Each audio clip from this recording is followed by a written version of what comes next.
Estamos aqui para mais uma aula. Na aula de hoje é sobre reações químicas. Vamos para as atividades.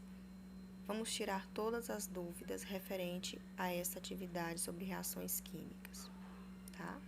Aqui na questão número 1, tá? Vou ampliar aqui para ficar melhor a nossa visualização.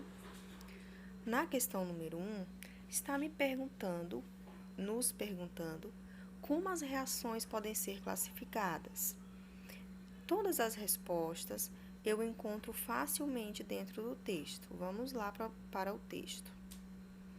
Tá? Como as reações elas podem ser classificadas, ok? Classificação das reações químicas.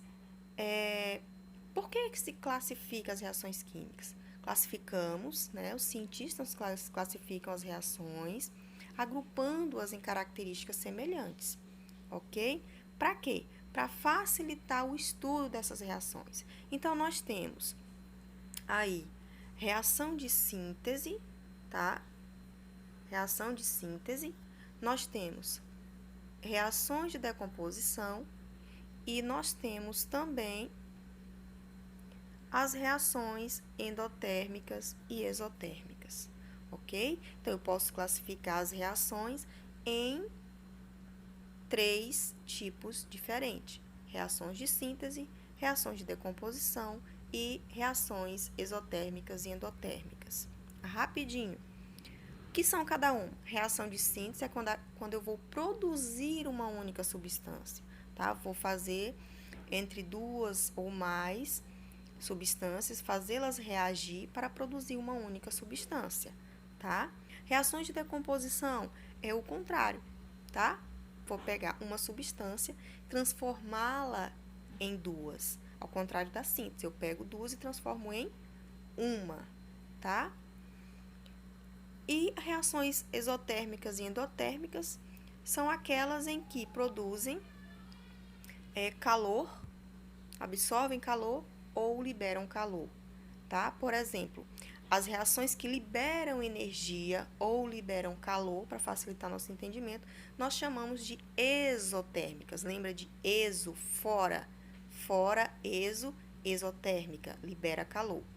Agora, endotérmica, lembra de endo? Endo é para dentro, tá? Tá entrando. Então, quando esta reação, ela absorve calor, eu vou chamar de endotérmica. Questão número 2. Leia o texto e faça o que se pede. Na falta de gelo ou de água quente, muitos atletas, quando sofrem contusões, recorrem a bolsas térmicas para evitar complicações mais sérias.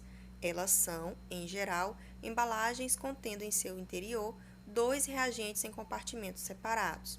Tensionando a embalagem, provoca-se o rompimento do compartimento que separa os 2 reagentes e, dependendo do processo, observa-se aquecimento ou esfriamento do sistema.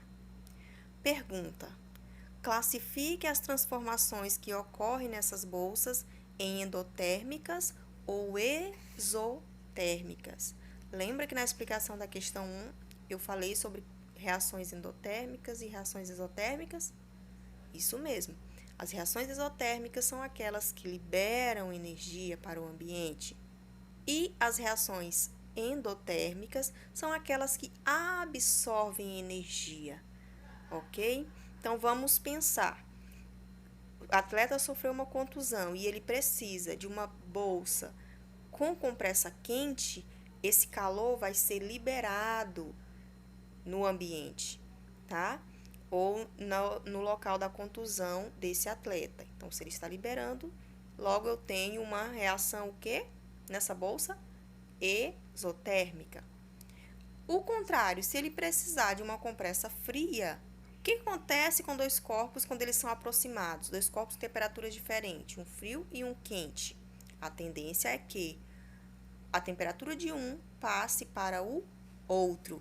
Então, a temperatura da pele do atleta vai passar para a bolsa, para a compressa fria. Então, ela vai estar absorvendo o calor do local onde o atleta se machucou, tá ok? Então, vai estar absorvendo. Então, logo, eu tenho aí acontecendo uma reação endotérmica. Questão número 3. A seguir, estão representadas as etapas do processo de obtenção de um metal. Coloque-as em ordem. Nesse caso, elas estão todas fora de ordem. O que está fora de ordem, vou colocar na ordem agora. Primeiro, eu vou separar do material, fazer a separação do material contido nas rochas, ok? Depois eu vou precisar fazer o quê? Usar dissolução em solventes apropriados. E depois eu preciso de reações químicas com altas temperaturas, estamos falando de metais, tá? Metais em temperatura ambiente, eles são sólidos, então eu vou precisar de altas temperaturas para que eu possa extrair esse metal. E por fim, eu vou fazer o isolamento da substância que contém o material de interesse, certo? Então, eu coloquei o quê? Em ordem, cada etapa do processo de obtenção desse metal. Questão de número 4. O alumínio é um dos materiais mais reciclados no Brasil. Com o metal reciclado é possível compor diferentes objetos, como utensílios, latas e revestimentos de estruturas, como por exemplo, de aviões e navios. Agora, por que a reciclagem do alumínio é vantajosa em relação ao seu processo de produção a partir da bauxita? Justifique sua resposta. Para entender, precisamos analisar este esquema. Como é que se obtém o alumínio? Primeiro, eu preciso extrair a bauxita através de quê? Da mineração. Isso aqui compõe a primeira etapa, a etapa 1.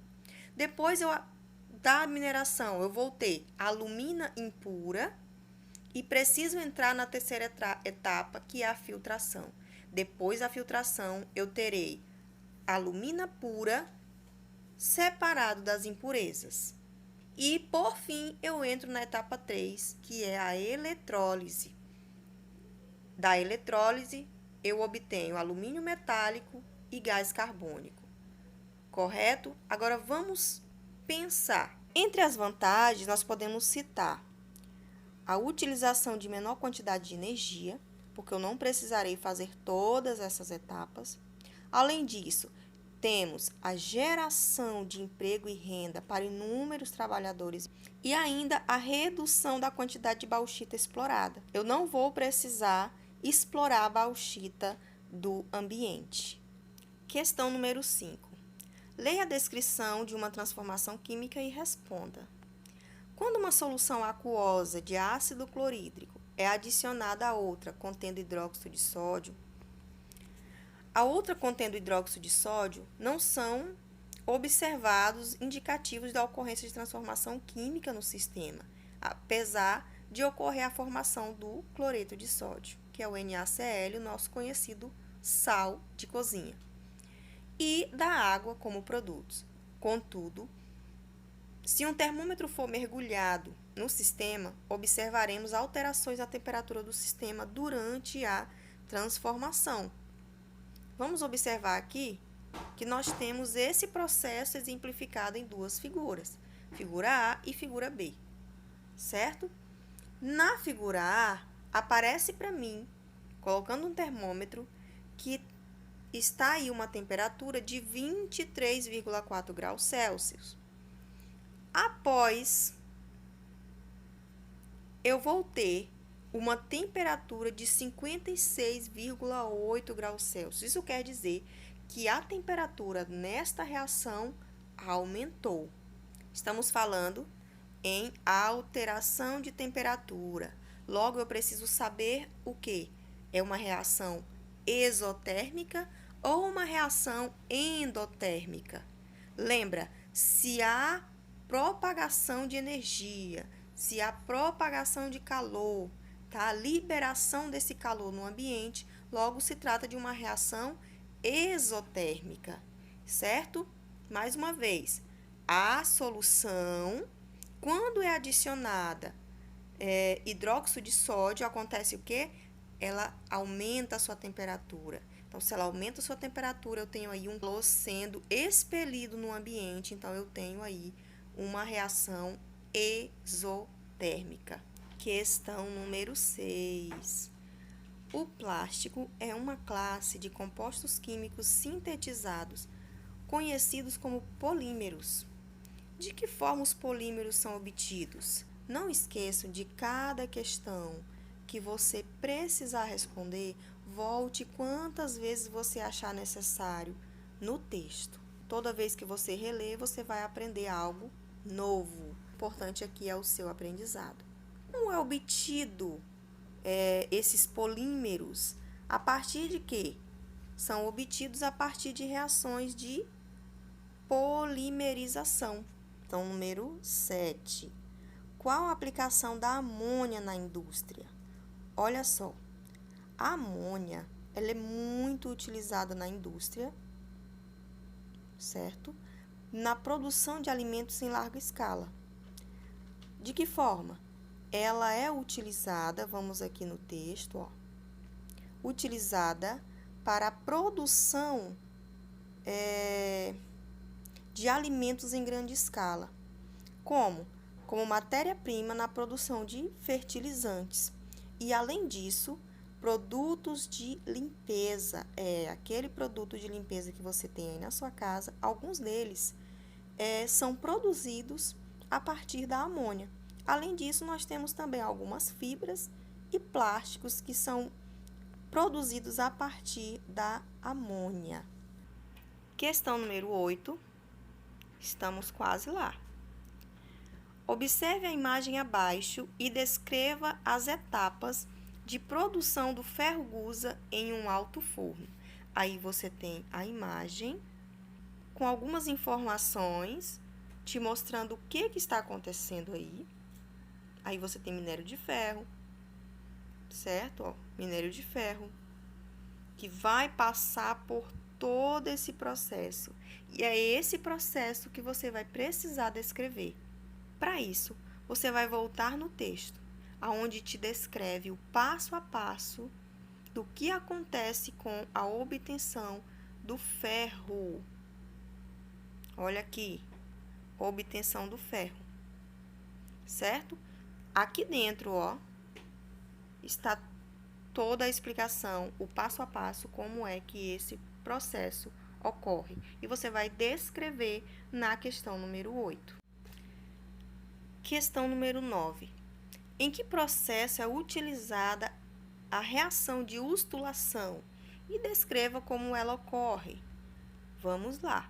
Só para adiantar, a ustulação, ela é utilizada na obtenção do cobre, tá? Então, você vai dizer, ó, na obtenção do cobre, e vai descrever como é que ela ocorre, como é a ustulação, como é que ela acontece. Então, você vai descrever. A reação de ustulação acontece e etc, etc. E você vai fazer a descrição, tá? Pegando os pontos mais importantes aí do seu texto. E, por fim, a questão número 10. Leia o texto abaixo e responda. Patrimônio cultural. O patrimônio cultural de uma comunidade é constituído pelos bens pertencentes a ela, que podem ser desde prédios até aspectos humanos, como a língua, as crenças e os costumes. Desde seus primórdios, a humanidade utiliza diversos materiais para a confecção de objetos como ferramentas, utensílios, armas e peças decorativas. Os metais e as ligas metálicas estão entre as matérias-primas empregadas na confecção desses objetos. A restauração de objetos antigos revela dados importantes para a compreensão de como vivia certa comunidade em determinada época. Por meio desse método, é possível obter também informações sobre os processos usados para a confecção dos materiais, o que revela um pouco mais sobre os hábitos das pessoas que trabalharam com esses artefatos. Então, a gente pode perceber que os artefatos, objetos antigos, são muito importantes e revelam muito da cultura de um povo. Na sua opinião, qual é a importância das técnicas de restauro e preservação para a conservação do patrimônio cultural da humanidade? Por que é importante conservar esse patrimônio? Fazer restauração são técnicas, inclusive utilizando substâncias químicas e reações químicas para fazer essa restauração. Por que é tão importante? Então, você vai pensar no que tem de tão importante neste processo, levando em consideração a cultura e a identidade de um povo. Essas técnicas permitem que o patrimônio cultural seja preservado para gerações futuras.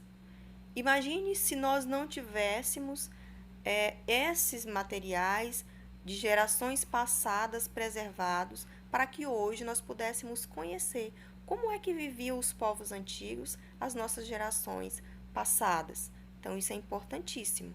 Então, você vai colocar aqui qual é a importância para a preservação desses objetos na construção da identidade cultural da humanidade.